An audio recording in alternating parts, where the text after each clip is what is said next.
Howdy folks, we're looking at Edge Magazine issue number 12, released in September 1994, discussing what else? The future of interactive entertainment. And this month we have Killer Instinct on the cover, showing off silicone graphics. Let's read the paragraph at the bottom of the page. Let's see if I hold it like this. Nintendo's Ultra 64, which used to be called Project Reality, premieres at the Summer CES, which was like the E3. Edge goes one-on-one with Rare's astonishing Killer Instinct and details the highs and lows of Chicago '94. So, Nintendo showing off their technological progress. We see another image of Killer Instinct, that's Jago. And what is the column about again? Well, the future is almost here, as they say. And they talk about how Nintendo shows some really impressive graphics, but they are skeptical because they doubt other companies would be able to use the same amount of data on cartridges. You see, Nintendo, they provide the cartridges for other companies to publish their games on, and according to Edge, only Nintendo would be able to afford the 32 megabit cartridges needed for games like Donkey Kong Country. That's not true. I mean, they even feature a game, Super Street Fighter 2, which is also 32 megabit, and that was a reasonable price. As far as I remember, there was also later on Chrono Trigger would be 32 megabit, and even bigger games. So Edge was wrong that only Nintendo could create such big games on the Super Nintendo. There's a feature on the latest news for the 3DO, and an article about gameplay, which is quite interesting. We'll get onto that later. So, not the biggest news, rather funny news actually. The MK2 is announced, aka the Bulldog, which would be a like an add-on or a new version of the 3DO, which would be 64-bit. And Trip Hawkins is talking about that. So, before the 3DO is even released in Europe, the next version is already announced. And while most publications would avoid discussing this new project in detail, Edge would continuously be talking about this. It's amazing. For years on end, they kept going like, ooh, the M2 is coming, ooh, and then eventually it didn't come. So, but I understand the faith in it, because one of the biggest tech companies in Japan, Mitsubishi or something it's called, I don't know if they're still big, but at the time they were just as big as Sony, and they also wanted a part in the video game industry, and they used Trip Hawkins for that. So Nintendo's all the rage at this CES, despite the PlayStation also arriving. And that has to do with Donkey Kong Country coming for the Super Nintendo, Killer Instinct, which at the time was thought to be one of the first Ultra 64 games. I mean, they even announced Ultra in the game when you do a Ultra combo. There's also a Unirally for the Super Nintendo, also using silicone graphics. Let's see if we can get this sharper. Oh well. And there's also Cruisin' USA. So yeah, lots of hype for Nintendo. There's also a book being released about virtual reality. What did we think back in 1994? Oh well. The 3DO being there. And of course we have the Jaguar CD, the toilet bowl. What's this game? Is this a new Disney game? Is it Rayman? Yeah, it's Rayman being shown for the first time. So, of course, a lot of new things coming in 1994. Here are the latest news that didn't get enough time to fit print. We have pictures of not Cruisin' USA, but the Need for Speed for the 3DO, one of the best games for the system. and probably the best racing game released until Gran Turismo. So that was exciting. Virtual Fighter screenshots. Here we have Clockwork Knight for the Saturn, which would be unimpressive, but looks pretty like Donkey Kong Country using pre-rendered sprites. Well, Edge subscription, always nice. Here we have the letters. Now, were there any interesting letters? I don't recall.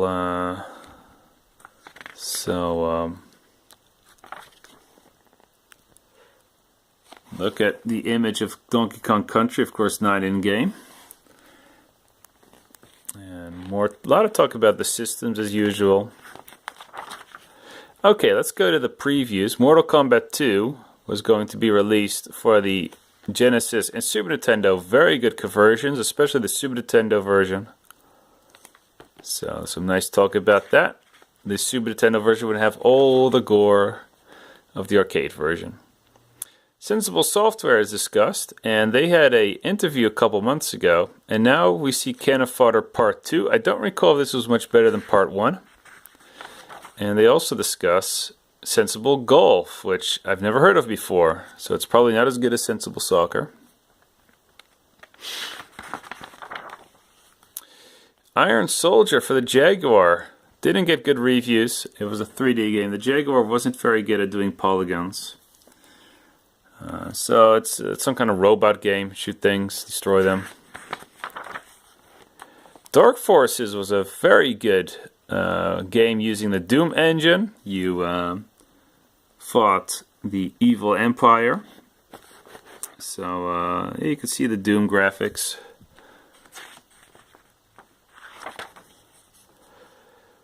Off-Road Interceptor was another lackluster racing game for the 3DO with fantastic graphics. I love this picture. Notice how the car does a flip.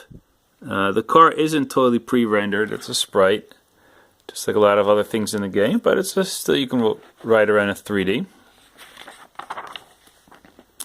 A great game for the 3DO was FIFA International Soccer, which was full 3D, which we hadn't seen before like this. I mean, the Super Nintendo did have like Pele Soccer of sorts, which used Mode 7.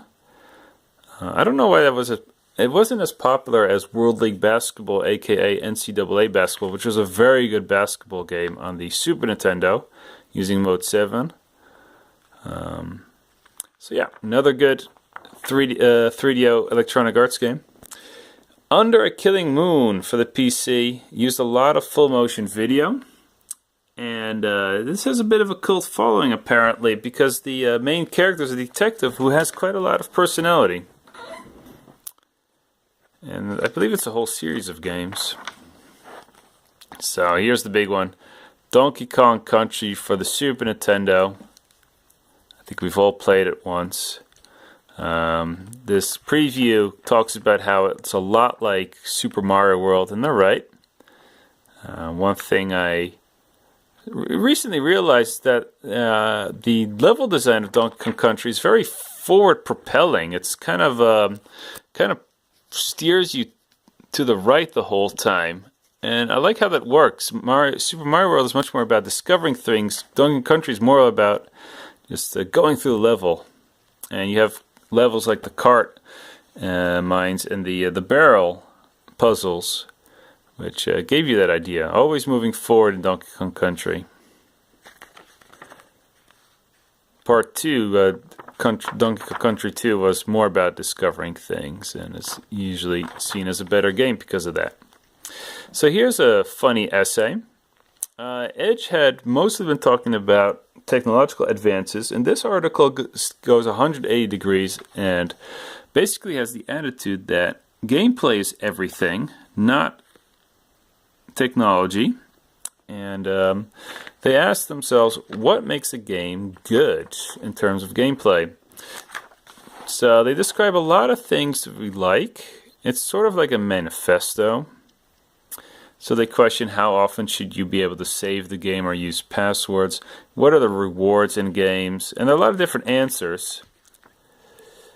So it says here, however fancy a game looks, if it doesn't feel good to play, it's a bad game. If you want something that just looks good, watch a film. Well, that still holds true to this day. You could probably put an old Spectrum game onto a Mega CD and it would be at least as much fun as the Mega CD stuff, and that's true. Mega CD games weren't much better than what was already appearing in the mid-80s. So there's also an interesting part about arbitrariness in games, how if things become random, or if goals can be cheated away, like in asteroids, if you leave one asteroid alive and keep shooting the saucer who flies by, you can get a very high score. But that's not the point of the game, right? So yeah, the closing statements are really good, saying how like this was just said. It's up to the designers to make good gameplay too. And what did it say again? Oh yeah, it talks about how video games could become worse even though technology is getting better. I found that a very interesting perspective, and it's very true. They talk about how if technology is upset with a game looking good, that can get in the way of good gameplay. Like in the case of the Mega CD, if you're obsessed with full motion video or 3D areas and you haven't figured out how to navigate those 3D areas yet, which is very typical of games of this time, you will have bad games. So yeah, this is very critical of full motion video, and they rightfully predict that it will go the way of the dinosaur, unless you're discussing that one game with Her Story, which is hardly has any gameplay. It's more like a interactive novel. Okay, let's see. I haven't seen any commercials for the manga yet, so I think they finally stopped after so many issues. Okay, the reviews. We have Outpost for the PC CD-ROM. A strategy game, one of the first ones that was pretty good. And there's a lot of full motion video. Edge likes it and it gives it an 8. I don't know much more about the game, to be honest. But yeah, it looks like SimCity in outer space. I don't know if there's any combat with other things, though. Top Hunter for the Neo Geo, which I believe only had 4 levels. That's why it only gets it a 5. But it's a pretty nifty hybrid of a fighting game and a platforming game. It didn't work too well, but I think it's worth looking at, especially at the time. You know, SNK trying to make a combination of the two most popular genres in the world, platforming and fighting. Wolfenstein 3D is made by John Carmack and released on the Jaguar, and this is probably the best version ever made because the graphics are a bit sharper, but it's still a rather simple game. Edge gives it a 7 because, hey, you know, it's been on the PC already for 2 years. We know this. We want to see Doom. Super Street Fighter 2 for the Mega Drive, but also for the Super Nintendo. Yeah, very good arcade version, but still, nevertheless, it's Super Street Fighter 2, which nobody likes. The Turbo version, released half a year later, that's the good one. That's the one everybody wanted, but wasn't released on the 16-bit consoles. It was released for 3DO, not a good conversion. Subpar conversion of PlayStation 1. It would take the Dreamcast for people to finally get the awesomeness of Super Turbo in their homes. One more minute. We have TIE Fighter commercial, and here's the review. So it uses the same engine as X-Wing, I believe, which was released in 1993. So a year later they have TIE Fighter, so you play the bad guys. It's still a good game, gets a 7. I thought it was better than Star Fox, and X-Wing was released around the same time. So yay for PC gamers at the time, wondering why all the hype for Star Fox. We had X-Wing. And that's it for now. See you at part 2.